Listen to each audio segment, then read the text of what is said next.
Tem algo no Exploradores do Rei que eu sempre me chama a atenção, e com o Júnior, né, o Antranic, ele sempre brinca assim quando vai cumprimentar, né? Ô senhor, bom dia senhor, tal. Claro, ele é um militar, né? Então ele já faz isso também.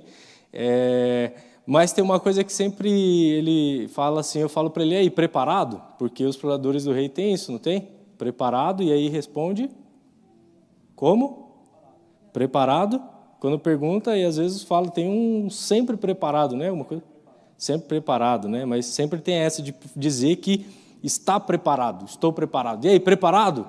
Sim, preparado, sempre, estou à disposição, né? E isso é uma coisa muito legal, porque dá essa ideia de estou aqui, eu estou à disposição, o que vem? Né? Vamos lá, o que precisa? Dá essa ideia de prontidão, e isso é muito legal, isso é muito bom. Mas eu gostaria quero compartilhar com você nessa manhã, o que nós podemos fazer quando acontecem coisas nas nossas vidas e nós não estamos preparados para ela?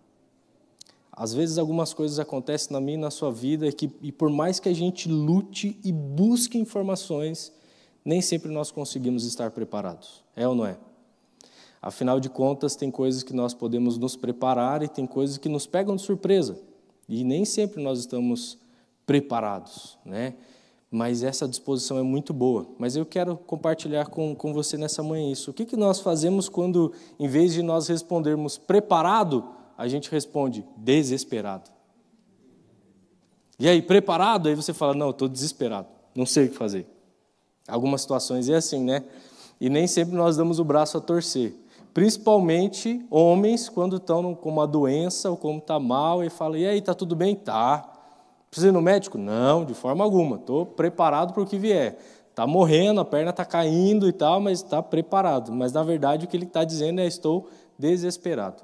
A menos que seja um resfriado. Aí, realmente, abate todos os homens, né? Aí é uma coisa bem complicada. Aí, realmente, nós ficamos desesperados, porque um resfriado masculino é uma coisa muito forte, né? Eu sempre falo para a Carla assim, as mulheres nunca vão entender o que é um resfriado masculino. Aí ela dá risada, né, e fala, tá, queria ver se vocês tivessem que ter filho e tal, né? Mas os homens sabem, né, que eu estou falando, elas nunca vão entender. Da mesma forma que nós não vamos entender as dores de parto, vocês não vão entender o resfriado masculino, mulheres, tá? Tudo certo. Mas eu quero compartilhar com você uma história na Bíblia onde nós temos pessoas que estão nessa situação. Então, lá em Lucas, no capítulo 8, Lucas 8, a partir do versículo 40, nós temos duas situações e duas pessoas que estão vivendo momentos diferentes na sua vida, situações diferentes em sua vida, mas que ambas estão com esse sentimento de eu não estou preparado, eu estou desesperado. E são pessoas diferentes, nós vamos ver isso. Então, acompanhe ali, Lucas, no capítulo 8, a partir do versículo 40, diz assim, quando Jesus voltou, uma multidão recebeu com alegria, e todos os esperavam. Então, um homem chamado Jairo, dirigente da sinagoga, veio e prostrou-se aos pés de Jesus, implorando-lhe que fosse à sua casa, porque a sua única filha, de cerca de 12 anos, estava à morte. Faz uma pausa aí. Tem esse homem aqui na Bíblia chamado Jairo. E a Bíblia vai dizer que ele era o chefe da sinagoga. Esse homem ele era um homem público, conhecido pelas pessoas, né? A gente precisa lembrar que, no contexto bíblico aqui, não era esse tempo que nós vivemos hoje, que nós temos diversas religiões, diversos líderes religiosos, né? Ali nós temos uma predominância do judaísmo. Existiam outras religiões, mas nessa localidade era o judaísmo. Então esse homem ele era o chefe da sinagoga, e um chefe da sinagoga era um homem responsável por organizar as celebrações ali que aconteciam. Então ele era alguém muito conhecido e até coordenar ensinos, não só ensinos como leitura da Torá, né, da Bíblia no Antigo Testamento. Então ele era muito conhecido pelas pessoas. As pessoas sabiam quem era o chefe da sinagoga, né, quem era o líder da sinagoga, quem era a pessoa que organizava isso. Então ele era alguém muito conhecido.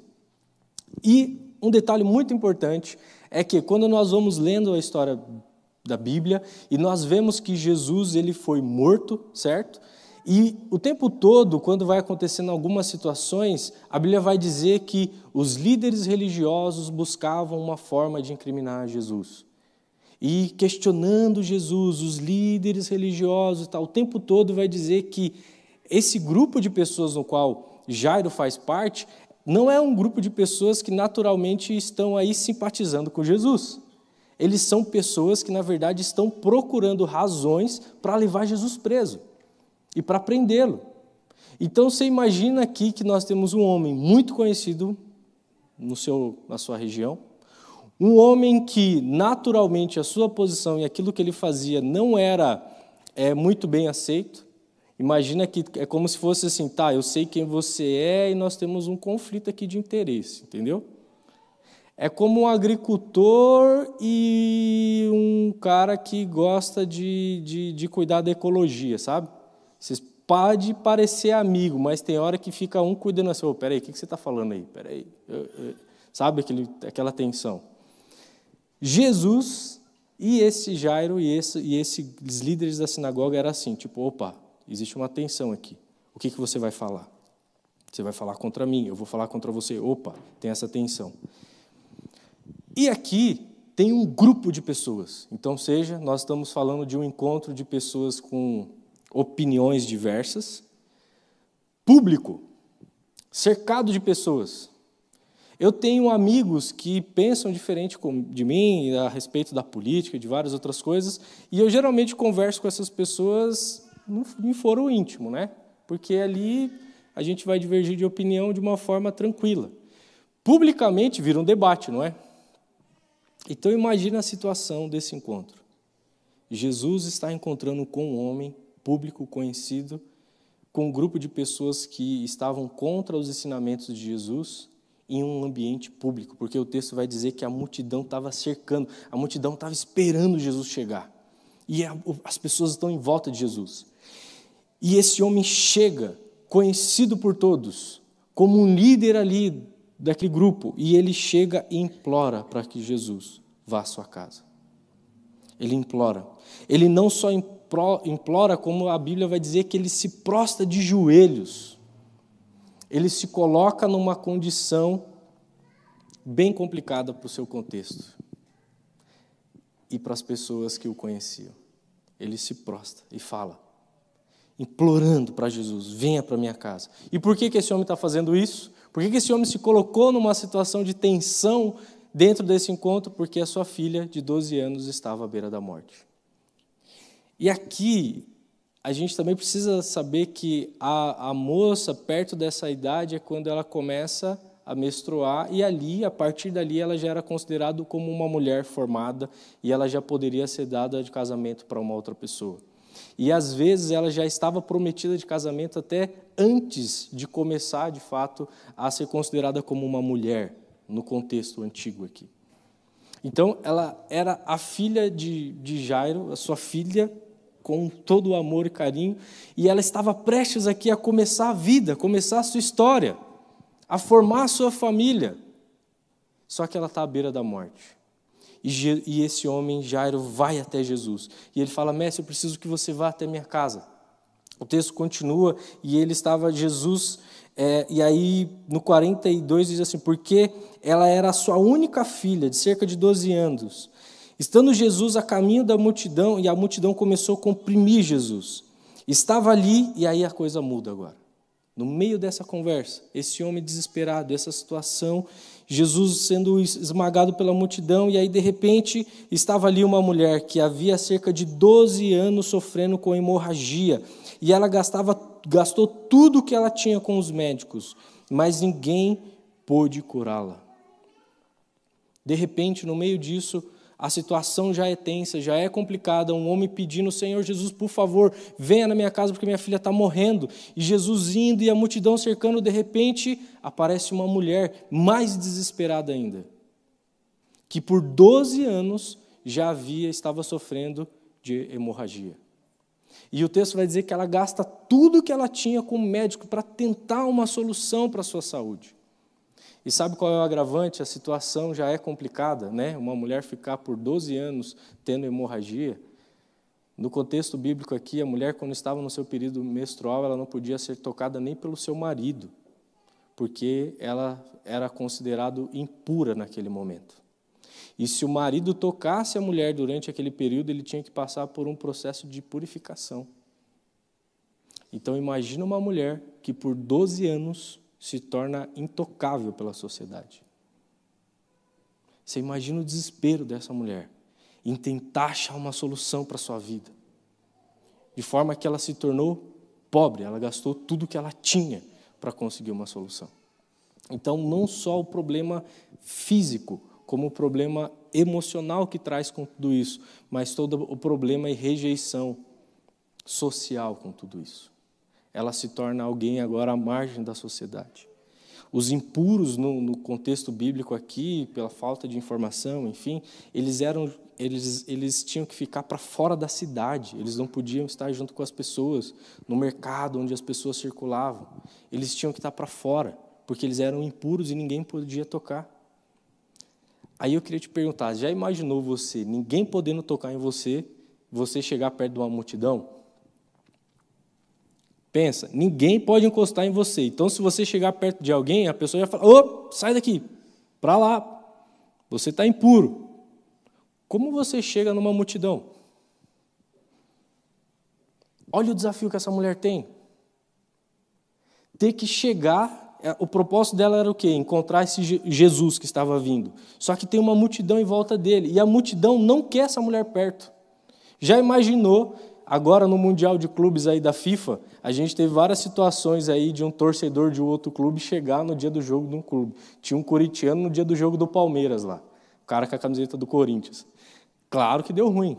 Da mesma forma que tinha um cara com a camiseta do Barcelona no dia do jogo do Real Madrid. Aí tem um vídeo que os caras vão lá e jogam uma garrafa na cabeça dele, molha ele com refrigerante, sei lá, o cara fica bravo, né? E aí todo mundo fica assim, ué, como é que você está bravo? Você não é para você estar aqui, ninguém quer você aqui. Numa multidão é um problema seríssimo. Essa mulher está tendo que encarar esse desafio, e ela vai. Ela vai. E o texto vai dizer que ela passa por toda essa situação, e ela chegou por trás dele, e tocou a borda do seu manto. Imagina como alguém que dá aquele pulo para tentar agarrar a última situação, encosta na borda do manto de Jesus. E aí, lá a partir do versículo 44, diz assim, imediatamente cessou a hemorragia. E aí Jesus para e fala, quem tocou em mim? E aí a multidão estava se aglomerando e comprimia, e Pedro olha para ele e fala assim, mestre, tem uma multidão aqui, olha o tanto de gente que está te apertando. Que pergunta é essa? Quem tocou em você? Olha quanta gente tem aqui, como que a gente vai saber? Tem muita gente aqui. E aí Jesus dá uma ênfase e diz assim, lá no 46, alguém tocou em mim, eu sei porque de mim saiu o poder. Então a mulher, vendo que ela não ia conseguir passar despercebida, veio tremendo e prostrou-se aos pés de Jesus, na presença de todo o povo, e contou que ele havia tocado nele e como foi instantaneamente curada. Então ele lhe disse, filha, a sua fé a curou, vá em paz. No meio de uma situação de desespero que Jairo está passando, encontra Jesus com todo esse contexto, vem uma outra pessoa mais desesperada ainda, tentando passar por todas as barreiras no qual ela estava enfrentando, e toca Jesus. Imediatamente, quando ela toca Jesus, ela toca e já tenta fugir, porque lembra que eu falei que ela não podia tocar em ninguém? Então, naturalmente, ela toca e já tenta se esconder. E aí Jesus fala, não, alguém tocou em mim. E eu imagino que os discípulos falam assim, Jesus, alguém tocou em você? Vamos embora. Olha o tanto de gente que tem aqui, pelo amor de Deus, que pergunta é essa, quem tocou em você? Vamos. E Jesus fala, não. De mim saiu o poder. Teve um toque diferente. Eu preciso saber quem é. E essa mulher tentando se esconder, percebe, não vai ter jeito. Eu vou ter que falar. E a reação dela já mostra a dificuldade que ela estava passando, porque ela se joga aos pés de Jesus e tremendo e fala, mestre, fui eu. Mas antes que vocês já me façam alguma coisa, eu fui curada.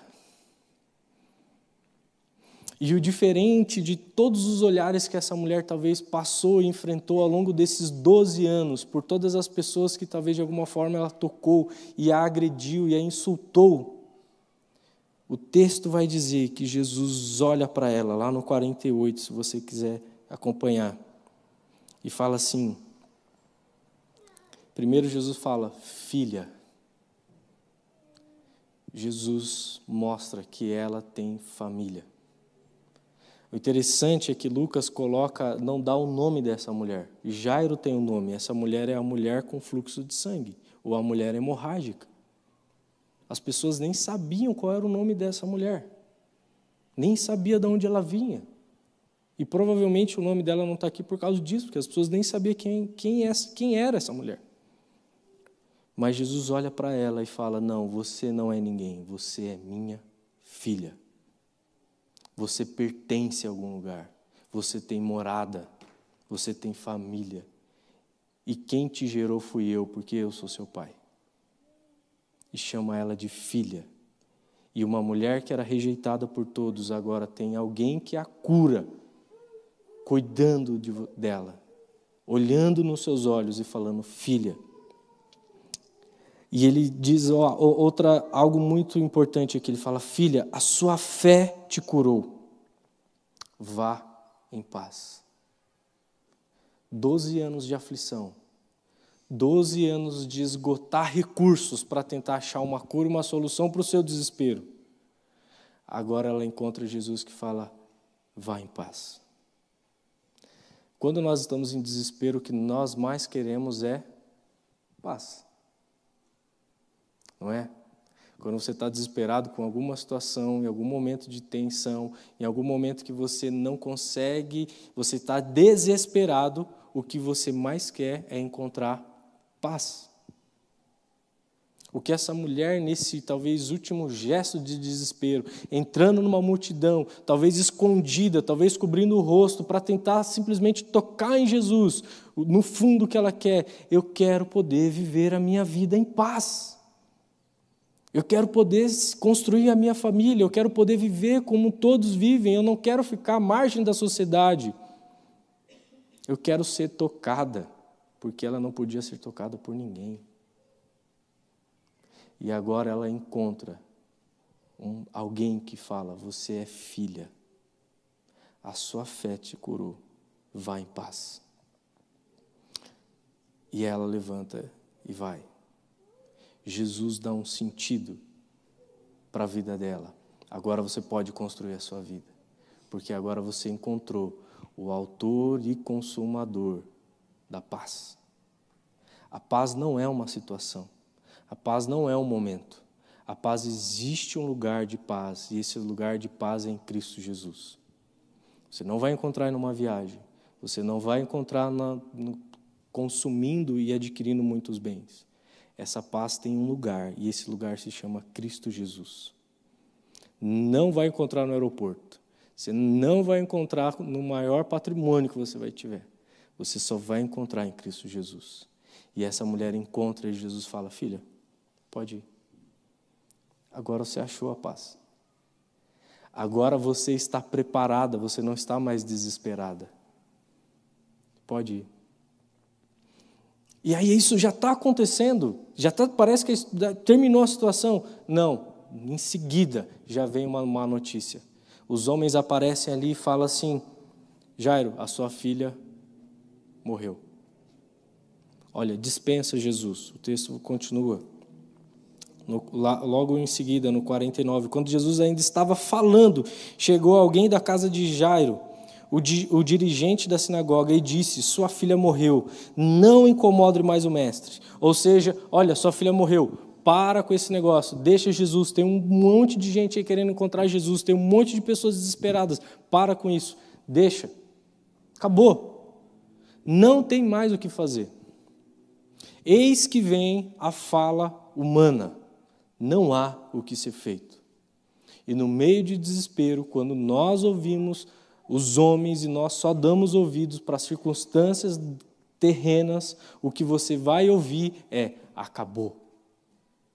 Quantas vezes eu e você nós estamos desesperados e nós queremos compartilhar e falar algo com alguém, ou queremos procurar alguém, o que nós vamos ouvir é: ih, estava ruim, espera que vai ficar pior.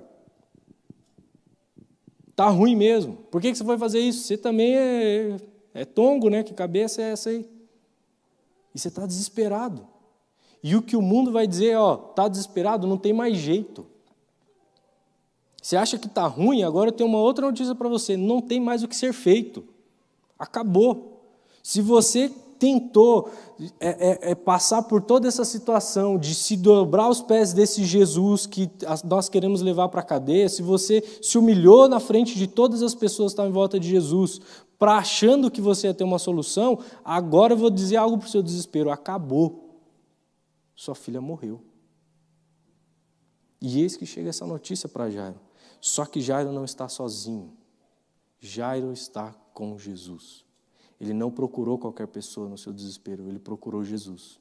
E quando eu e você procuramos Jesus, olha o que acontece. O texto continua e diz o seguinte, lá no 50, ouvindo isso, Jesus disse a Jairo: não tenha medo, então somente creia, ela será curada. Imediatamente, quando o desespero começa a tomar conta do coração de Jairo, Jesus olha e fala assim: não tenha medo, creia. Creia.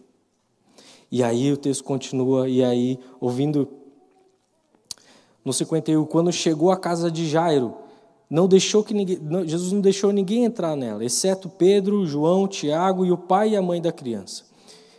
Enquanto isso, todo o povo estava se lamentando e chorando por ela.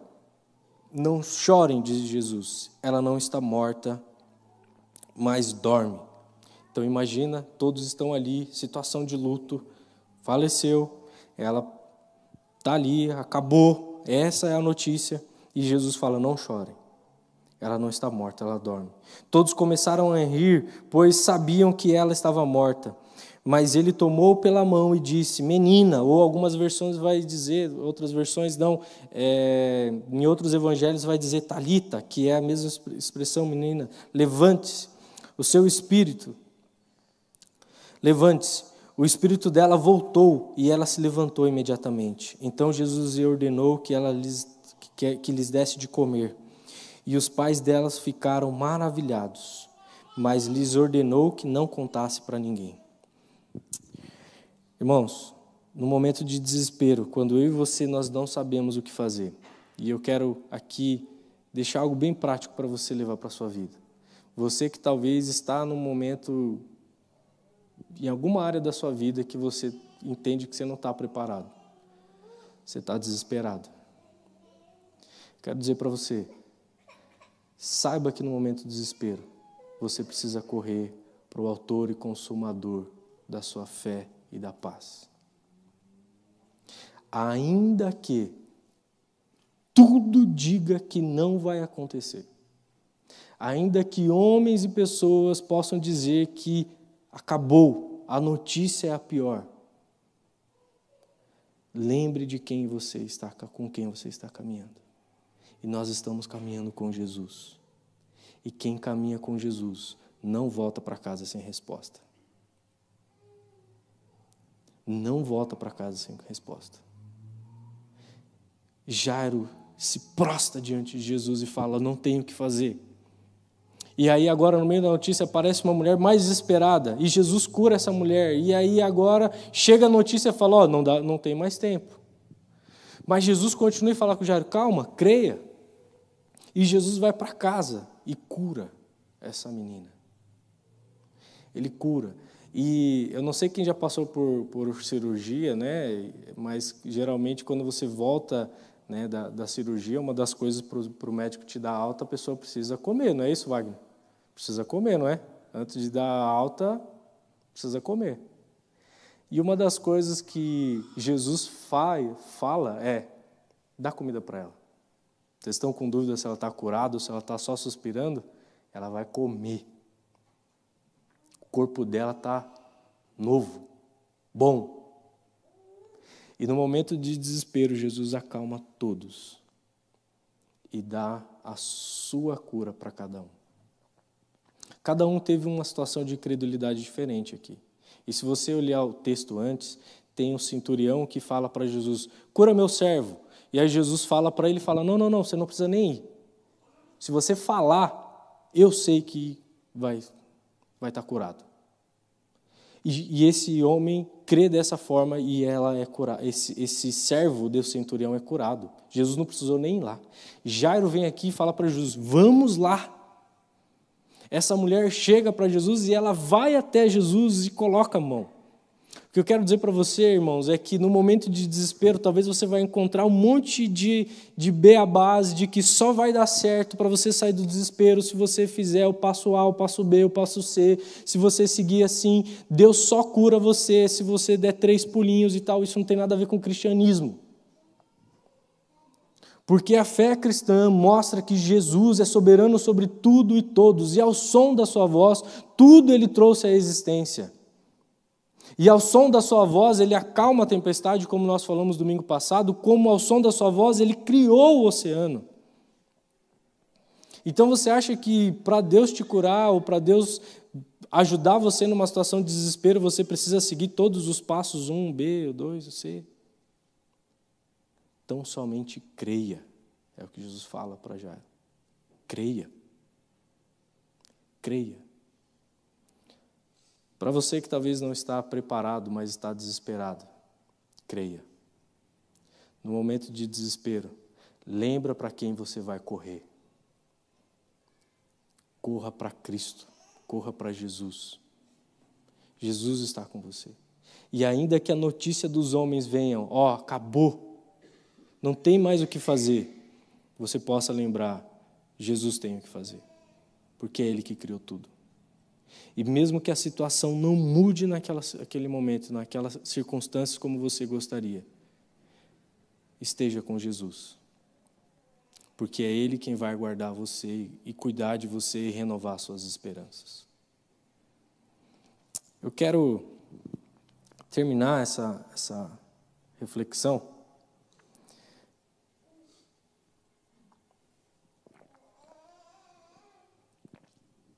dizendo para você que o Senhor Jesus não te criou para que você viva uma vida de desespero, mas Ele te criou para que você tenha uma vida e uma vida em abundância. João 10:10. Ou outras versões vai dizer, tenha vida e uma vida plena. Não é a ausência de problema, não é a ausência de desesperos, mas é você saber que agora você sabe com quem você caminha e você tem para quem correr. Você não está sozinho. E ainda que situações difíceis que acontecem, vão acontecer na minha e na sua vida, nós já sabemos ao Deus que nós caminhamos e o Deus que tem poder para ressuscitar se for necessário, mas que Ele vai estar conosco, hoje e sempre. Que você queira caminhar com esse Jesus. Se você ainda não encontrou esse Jesus, se você ainda caminha no desespero, achando que você vai achar as respostas pelas suas próprias mãos, eu quero dizer para você que você não vai. Você precisa de Jesus na sua vida. E se você talvez não faz isso porque você tem medo do que a sociedade pode pensar de você, a sua família e as pessoas, olha o que Jairo teve que passar. Ele não teve que passar porque alguém esperava que ele se humilhasse, mas porque ele cria em Jesus. E ele enfrentou a sociedade, olhando para ele e falando, como assim? Esse cara aí fazendo isso? Ele queria Jesus e nada mais. Que você queira entregar a sua vida para Jesus e saber que você tem com quem caminhar, aonde caminhar. E esse Jesus não deixa você sair sem respostas. Quero orar pela minha e pela sua vida. E quero também dizer para você, enquanto nós fazemos essa oração, que nós vamos nos preparar aqui para um momento da ceia. E o momento da ceia, nós celebramos que Jesus venceu a morte. Jesus, Ele venceu a morte. Jesus venceu qualquer desespero. E Ele quer vencer o meu e o teu. Eu quero dizer para mim e para você que talvez em alguns momentos a gente olha para aquilo que é humano e nós deixamos de crer. Jesus na cruz para os discípulos era uma situação no qual todos nós deixaríamos de crer. Porque humanamente, visualmente, Jesus estava na cruz, pendurado no madeiro. Mas o lindo é que Jesus ressuscita. E toda a esperança, o túmulo vazio, mostra que Jesus nos dá vida, porque Ele venceu a morte. E nós celebramos a ceia do Senhor, porque nós temos vida em Cristo Jesus. Nós temos vida. E só há vida naqueles que estão em Cristo Jesus. Então nós vamos tomar a ceia do Senhor. E a ceia do Senhor é um convite para os discípulos do Senhor Jesus, que entendem que Jesus morreu e ressuscitou. E decidem caminhar nessa verdade. E esse é o convite da ceia do Senhor para os discípulos, para aquelas pessoas que decidiram caminhar com Cristo Jesus, entendendo quem Ele é e o que Ele faz. E eu quero convidar você a fazer a sua oração, para que o Espírito do Senhor te visite e para que Ele renove as suas esperanças onde você perdeu. E que você saiba que mesmo que você não esteja preparado para coisas que aconteçam, Jesus não vai deixar você desesperado. Ele vai caminhar com você e vai te auxiliar. Vamos orar? Senhor Jesus, nós queremos, nesse momento, Deus, nos colocarmos diante do Senhor. Lembrando que não há nenhum nome nos céus, na terra ou debaixo da terra que importa que nós sejamos salvos. Não há nenhum outro lugar que nós possamos estar que não seja diante do Senhor. Nós queremos reconhecer que é o Senhor que tem poder para curar o enfermo. É o Senhor que tem poder para ressuscitar os mortos, porque é o Senhor quem nos dá vida. Então, Senhor Jesus, nos visita nessa manhã. Que o Senhor, que o Teu Espírito esteja se revelando a nós e que nós aqui queremos dar essa resposta ao Senhor, dizendo, sim, Senhor Jesus, nós queremos caminhar com o Senhor, porque é o Senhor que toca e salva e transforma as nossas vidas. Então, visita, Senhor, cada coração nessa manhã. Se tem algum de nós aqui, Deus, que está com o coração desesperado, com medo do que pode vir, do que vai acontecer, que o Senhor se revele a essa pessoa, dizendo que o Senhor é Deus, e o Senhor estende as tuas mãos, e o Senhor não vai desamparar. O Senhor vai segurar com a tua mão forte, e o Senhor vai conduzir a vida, porque o Senhor é um Deus da vida. Então, Senhor Jesus, toca as nossas vidas. Nós queremos, nesse momento, te agradecer pela ceia do Senhor. Te agradecer porque nós podemos se lembrar que o Senhor venceu a morte. E que nós podemos, Deus, tomar do cálice e comer do pão, lembrando que nós anunciamos que o Senhor morreu e ressuscitou até que o Senhor volte. Esperando esse dia maravilhoso que nós estaremos ceando contigo, Deus.